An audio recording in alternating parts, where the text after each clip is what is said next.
Hey, welcome to Made for More. My name is Aaron Burke. This is your monthly leadership podcast that we release new content on the first Wednesday of every month. And so we're so glad you're listening to this, or maybe you're watching this on YouTube. Make sure you give us a review. It helps people know about it and share it so that more people can listen to this. And I love hearing the responses. Thanks for tagging me on Instagram or sending me a message there on Facebook or Twitter. We love hearing what God is doing in your life to help you become a better leader. This is a unique podcast because this month we're actually on location. We are at our annual staff advance. We take away our 90-something staff on an annual retreat, and we don't call it a retreat because we don't retreat, we advance. And so we are away for 3 days, and on this advance we have Pastors Joe and Lori Champion, who are some of the great leaders in the nation. They started an incredible church in 2000 in Austin, Texas, called Celebration Church. And so one of the great churches in America. And they're here today, and we're gonna talk all things working with your spouse. One of the very first times, and y'all don't know this, the very first times I met them was at an ARC event, a church planning event years ago. And Katie and I sat in a session with you guys talking about your workflow together. And I remember Katie and I getting so inspired and realizing, man, you guys have created a unique flow. So before we get into that, a little bit about your life. How long have you been married? How many kids? When did you move to Austin? Give us a little story. Okay, we have been married for almost 32 years. Wow. And our first date, he preached, I sang. We've been ministering together ever since. We have 3 boys. I'm a boy mom. And 30, 25, 22. The oldest is married, has an incredible wife, Caroline. And then the second one is about to get married at the end of this month. So we are growing our family. We're balancing out the boy-girl situation. And then 22 years ago, this coming October, moved to Austin. Wow. And it's a weird city. It's a growing city, but we've been wired for it, and we've just been daily grinding it out, you know, just trying to reach a city that is actually in many ways anti-Bible. We're not in the Bible Belt. As a lot of people think in Texas, it's going to be an easy reach. People move to Austin and then de-church and de-Christ and de-everything. And so we love where we've been called, and we're seeing some cool things happen there. All right, before we get into the content, I like to ask some fun questions. Okay, so I'll just throw some out there at you. Favorite cereal?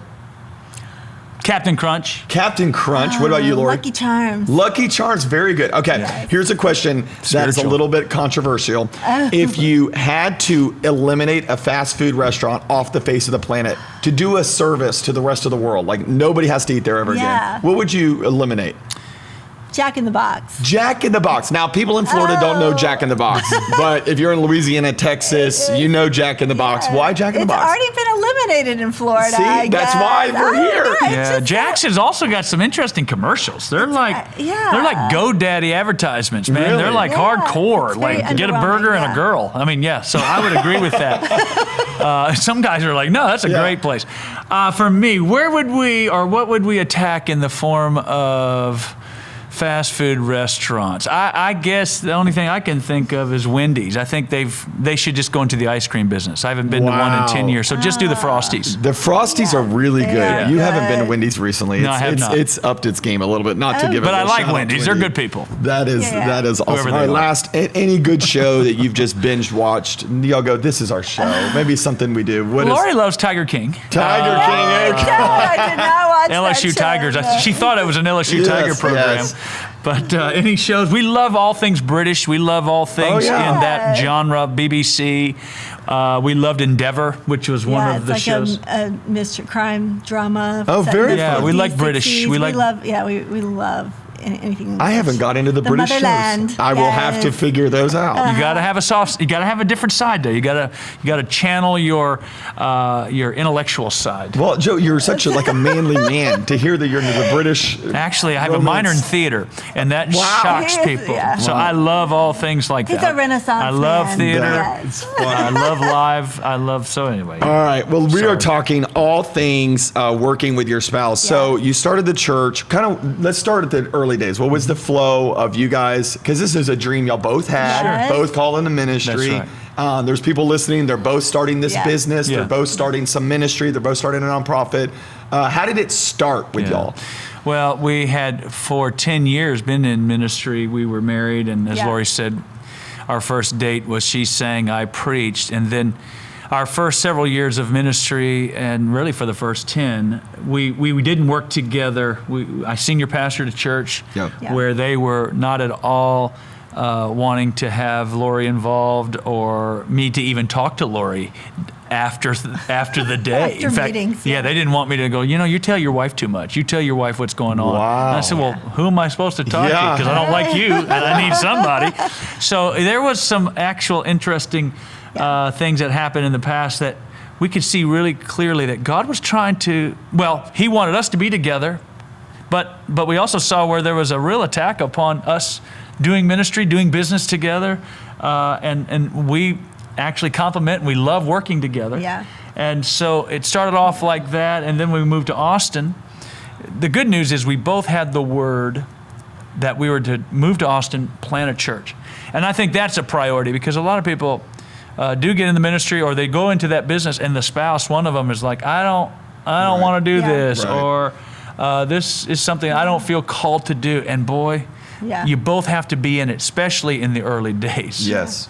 I think one of the things that you had a revelation was like the Lord kind of spoke to you about Joseph and Mary, how it took both of them to birth the Wow. vision, which was God. And he said, Lori, your family, I'm 5 generations of ministry. So he said, your family, we're living under their prayers.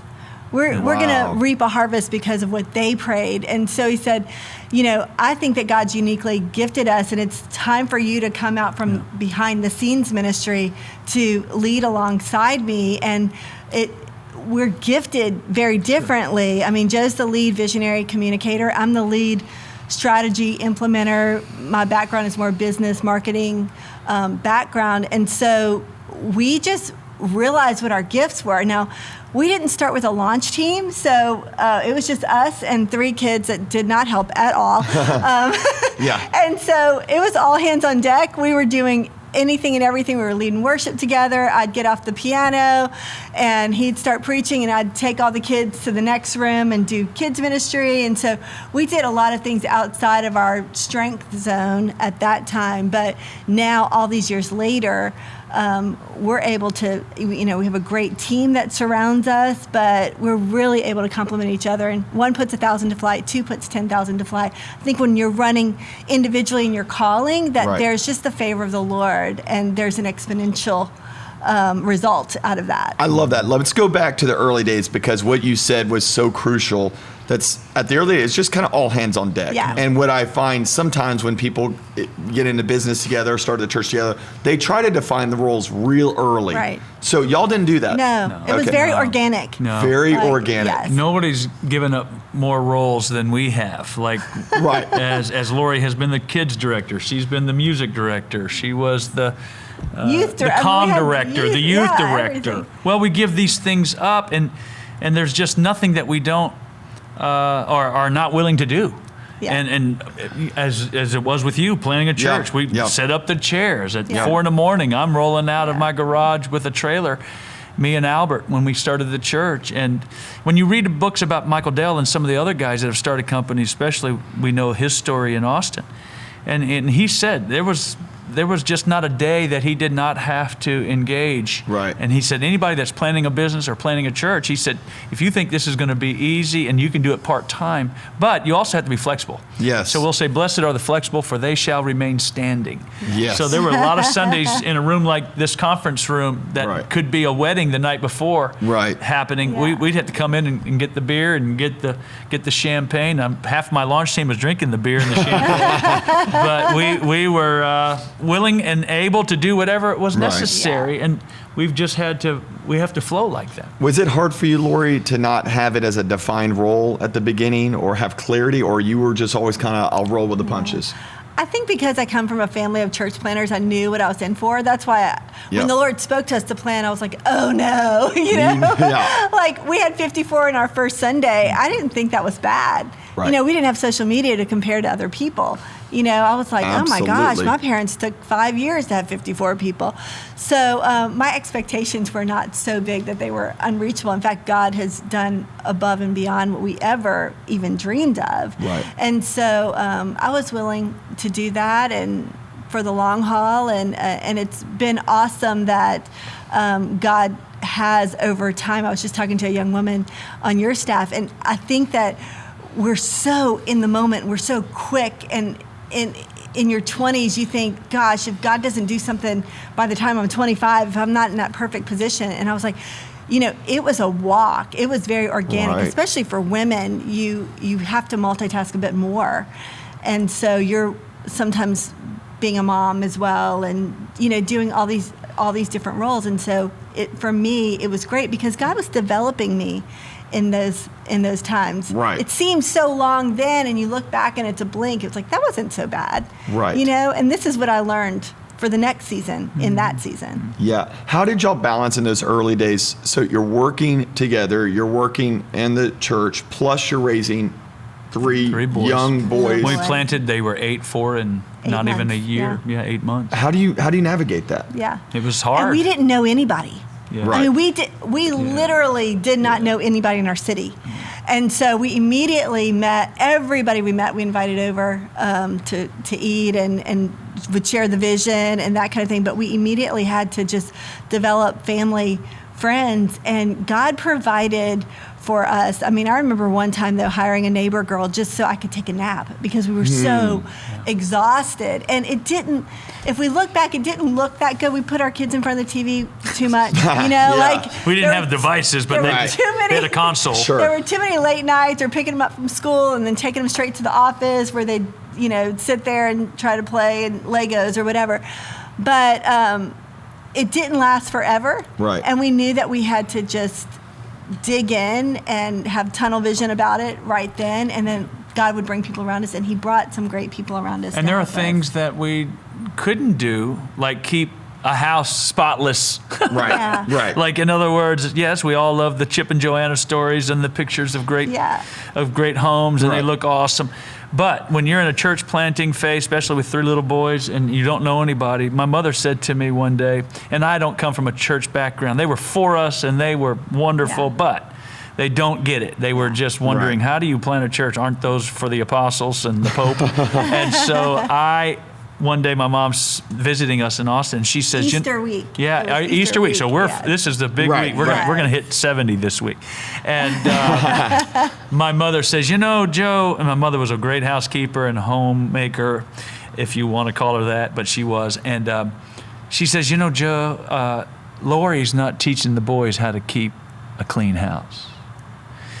And she needs to do better about how to keep the boys, or how to teach the boys to be cleaner and keep the house neater. And I was talking to Lori about that. I said, you know what my mom said? And of course, Lori came back and she said, well, your mother did not teach her boys how to serve God. Wow. I went, drop the mic. I'm not going to tell her that. But the truth is, in any field, if it's a military, when a military family is moving and they're now new on a base, or a new family is starting a company, or whatever all that looks like, we all have seasons. And we just have to be okay with the house not looking the way you want it to look, because there are bigger jobs being done at that time. So it's like you said, it didn't last forever.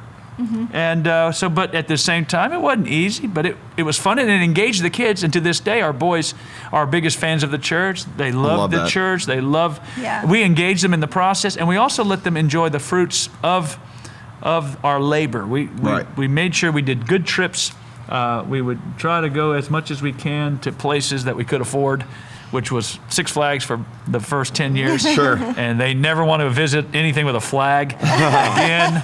But anyway, all that to be said, it works out, and it is part of life. Okay, so let's talk about the discovery process from that. You're doing everything to now really figuring out your sweet spots. Like, how did y'all come up with where y'all are at now and leading the church? What roles does each person have? Yeah. Is that something y'all talk through? Sure. Did y'all have an outside voice speaking to that? I'm a big picture person, and I'm going to have I've never been diagnosed with it, but I have ADD or some kind of situation. And so I have a big picture. I love the Word. I can study all day, but put me in front of a spreadsheet and start talking about budget and projections and all of the details. It just wasn't my cup of tea. And then Laura, you like and live in that detailed world and implementing. So I say it like this. Give me a frame. I can paint the picture. Y'all can do the framing. And that's been kind of the way we operated. I think that I was hesitant. I wanted to be an attorney, even though I'm 5 generations of ministry. I wanted to be an attorney. When I was a little girl, I had a business plate, a name plate on my door. I was always pretending like I was doing business. So I've been a business person in my mind all my life. And I never had seen that in a woman in ministry. Wow. And so even when I went to college and got my undergraduate, it was in advertising. And so my dad said, "You'll never use that in ministry." And it was the greatest thing ever, because now we have the whole communications teams. And so, in that marketing background, I love looking at numbers. I love looking at how things work. And so before, we had some great people that ended up joining our team, but I was always behind the scenes giving them the strategies, because I have all this ministry history. Sure. And then I have business sense. And so as those people wouldn't work out, and we'd hire somebody else, Harvard degree guy, and I'm feeding them information, and then they didn't work out. They didn't have the heart for the church.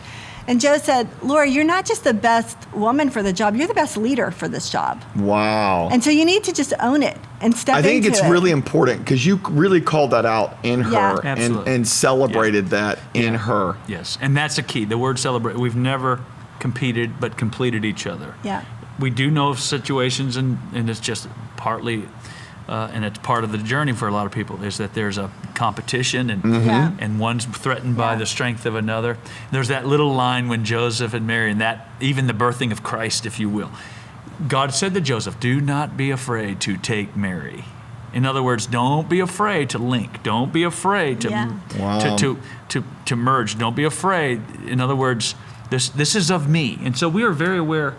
And when you have a word on it, when you know that we are wired to be together, but we're also wired to do our particular jobs, that's probably half the battle, is just being aware that, this is how God has wired us. Yeah. And so, as we would also say, a woman doing her conference, it's going to have thousands and thousands. Women conference.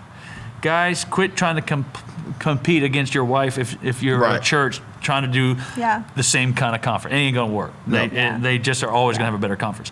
But celebrate that. Yeah. Rejoice with it, because her wins are my wins. And the great thing about it is we share the load, and it really has, I think, been a key to 32 years of ministry. And you asked about other people speaking into it. Yeah, we've had consultants come in, and we're like, lay it out. Like, fire me if you want me to fire me. I think it's really important in that husband-wife dynamic that you do have people speaking into that, and that really nobody's really territorial about it. Yeah. And I think that the best thing that I do is bring people to the table that are better than me, that are more experienced than me. I used to do it all, and now we have brilliant people at the table that do so much more than we could have ever done by ourselves. But it's because I'm not threatened by them, and I'm not ambitious. I had to be pulled into it to begin with.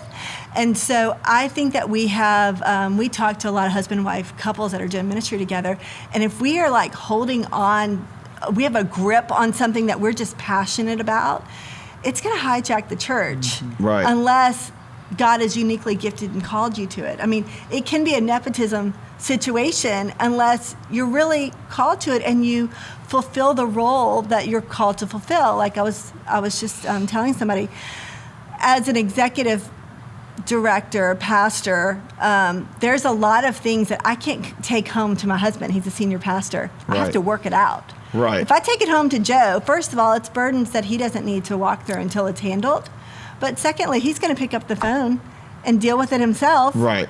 And then it's like, okay, now my husband had to come in and save the day. Right. Like I have to kind of disconnect and go, what would I do if I worked for another senior pastor. Yeah, we don't make out in the room. We don't make out we don't. You don't get all those marriage perks for that experience. Yeah, we tell people, and we have several staff that are married. Yep. That you're married, but you're not married at work. Like this is not making. That's a huge boundary that I love your Lori, your self-awareness in that of bringing other people in and going, listen, if I'm not the best for the job, let us know. Like that's a huge point.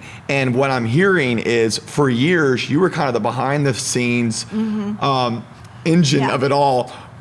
And y'all kept trying to put people in that spot and it didn't work. And then finally it was just like, it was identified that you're it. Yeah. And then you step into that role and it's thrived. And I think it's such a unique thing. I think there is the place where I see couples try to do ministry together, and whether it's him or her, there is a lack of maybe ability or self-awareness in that situation. I mean, what's your advice? Being married does not make you capable for that job. Just because you're married to the pastor or married to... That's very important for people to know. That does not give you the right, nor does it give you the gifting. And it's okay not to be. It's fine. We have friends, as we all do, whether in business or in ministry, whose wives are not involved, but they have a different calling, they have a different lane. But we also see where there's a struggle in that as well. Because I am married to the pastor, I want to be the co-pastor, or I want to be seen as a co-communicator. And frankly, just because you're married to him or her doesn't mean you can speak, and doesn't mean that you can communicate or sing. So stop. Just stop. Don't even play the tambourine. But we're all called to have like a great marriage that we're showing our church. We're called to, like be a mom of the house and that. That's awesome. Like I embrace that. But I would be doing this for somebody else if I wasn't married to him. If I was a single girl coming out of school, I would be doing this because that's God's gift set in me. That's my heritage. That's my education. That's my experience. And so you've just got to know what you're really great at. And if we didn't have the great team, like executive team around us, I couldn't lead at this level anymore because our church has grown so much. We need other people to do it, but I'm open-handed. Right. And I think that's really, really important. I loved being a worship pastor, but there was a time that I was like, you know what? I'm not the best worship pastor. Mm-hmm. And so I don't want people to come here and see me leading worship and think, oh, you have to be in the family to be a worship pastor. Good. That is some great wisdom. I want to make room for some other worship leaders, that's great. And I'm just one of the team. And I'm modeling that to the rest of the team, because in a growing church, you're always having to let go of things and slide and glide and be refined in your role and redefined in your role. So I love that. All right, so we only have about 5 minutes left. I want to know some rules, some boundaries, because if the ultimate goal is that you love Jesus and you actually love your spouse, ministry is important, but not the thing. How do you work together and have a healthy marriage? I think, well, first, the Bible tells us, as we often hear, guys love that scripture, wives submit to your husband. But the Bible before that gives us submit to one another. Right. So we are mutually submitted to each other. I don't play the power card over her. Now, I'm ultimately responsible for decisions, and we believe the biblical model for how God has ordered man and woman to be in a home. But at the same time, we're mutually submissive to each other, and we're looking for truth. We're looking for reality. Mm-hmm. We go home at night, and we might have conversations about some things that need to be addressed at the house. But now, of course, we can do more of that. The boys are all gone. But back in the day, if we were on a date night, and we would try to schedule our date nights. We weren't always on every Thursday night, and that works for some people. Yeah. We just did our best as it relates to flow, but we might have a conversation for 10 minutes about a situation and then stop. Okay, enough about church. Let's begin to realize that we can't just live in that space the whole time. So I think we did pretty well as far as making sure that the fun was scheduled, and that we had our downtime, and we had our other things that helped us to decompress. Yeah, this isn't a two-headed thing, and it's not two doing the job of one. And so sometimes when we've hired couples together, it's like all of a sudden you hire a couple, and then somebody has to run to Walmart to get some stuff for the event, and both of them are going. Or somebody has to minister somebody, and both of them are ministering. we're a divide and conquer at the office. Or one would get sick and we found out, or one would not be able to do the job and we found out actually one was doing the job for both of them. Yeah. Yes. Like one was covering. I have seen that. They were covering for the other Yeah. one. It's like, uh-oh. So our church deserves to hold people that are functioning well in their calling. And then also our staff, we want to make sure that our staff doesn't pit us against each other. There used to be a time where like, Joe wouldn't know the context of something and somebody's going to them with a budget request. And then all of a sudden they're throwing, $10,000 on a staff credit card. And you're like, wait, what is that? Right. And so, this one says yes on this and this one says yes on that. So we were like, no, unapologetically, we do not allow that. And so we're really good at, if somebody comes to me, I'll say, that's a Joe question. Joe's like, that's a Lori question. It's like parenting. And so, having 3 boys, always trying to figure out who would be the weak or the soft. And we were always trying to be on the same page. The benefit is that there's this ultimate trust that you have the same vision, that you're for the same thing, that you know each other's blind spots and you can speak into those blind spots. But there are times that I was just telling the female staff, I said, send your husband a sweet text at the end of the day, which I know I have to do that more. But switch it from work mode to I gotta unblock you first. Mode. Yeah. That's awesome. So there are some things that you need to do, but we're not so legalistic that don't bring that up, it's date night. Don't bring that up, it's after we're at home. Like sometimes it's like, let's work this out. Let's go to Starbucks before we go to the restaurant and hash out what's happening at work. That's great. And then the other thing is you don't really, like I was sort of saying before, I don't get the benefit of going home and saying, I had a, jerk staff member today that I had to deal with and all this. Like, you're going to have other people, like other people in ministry that do your role, that are trusted friends that you speak to. We had a couple that had a moral failure years ago, and so I had to call attorneys, I had to talk to consultants. I had everything in place before he even knew about it. Wow. Because as my role, that's what my role is supposed to be. Yep. And so anybody else that held that role would have to do that. And so we're just very self-governing in that way, and we also ultimately have the vision of our marriage being incredible for our kids, for ourselves, for our kids, for our church. That's the greatest thing that we can give to them as an example, as a model. So we protect that. I think it's really important, as you're sharing with the Radiant staff, is celebrating 20 years at the church, a year or two ago, and people coming up to you. You've built some unbelievable buildings, built a phenomenal church that's impacting the world, and yet what people honored most about y'all is your example in marriage and your healthy marriage, and it shows that y'all have put intentional work behind that. A lot of ministry. And I could say this also for your business people, their customers are watching. They may not talk to you and Katie, but they're watching you and Katie talk to people. Wow, and that's that very good. feeds them. They're sitting in the back, people that we've all tried to maybe meet and connect to, but they're good, but they're watching you take care of people, and that is a blessing to them. So we all don't realize how many people are watching, and they're fueled and they are comforted in how we relate. We know some friends over the years where they never sat together as husbands and wives, and that, frankly, probably set something into the fabric of that church. It's like, well, I don't ever see them together. It must be okay for us not to be together. And so we all have to be aware. In fact, one of the messages we talked to your staff about is that David was a man of good presence, or David in 1 Samuel says that he was good looking or good to look at. But the point is, he was very aware of the image that he was bringing in front of people. Very good. And the image of Christ is very important. Yeah. This has been a fascinating conversation with Joe and Lori Champion. You can check out all their information. Obviously, you can check out Celebration Church there in Austin. And I'm excited about the couples that are listening to this, that are sharing this right now, trying to navigate this. And so hopefully this has helped you. Thank you for listening to Made for More. New content, first Wednesday of every month. Let me know how this has helped you. Share it with a friend. And I hope you are becoming a better leader.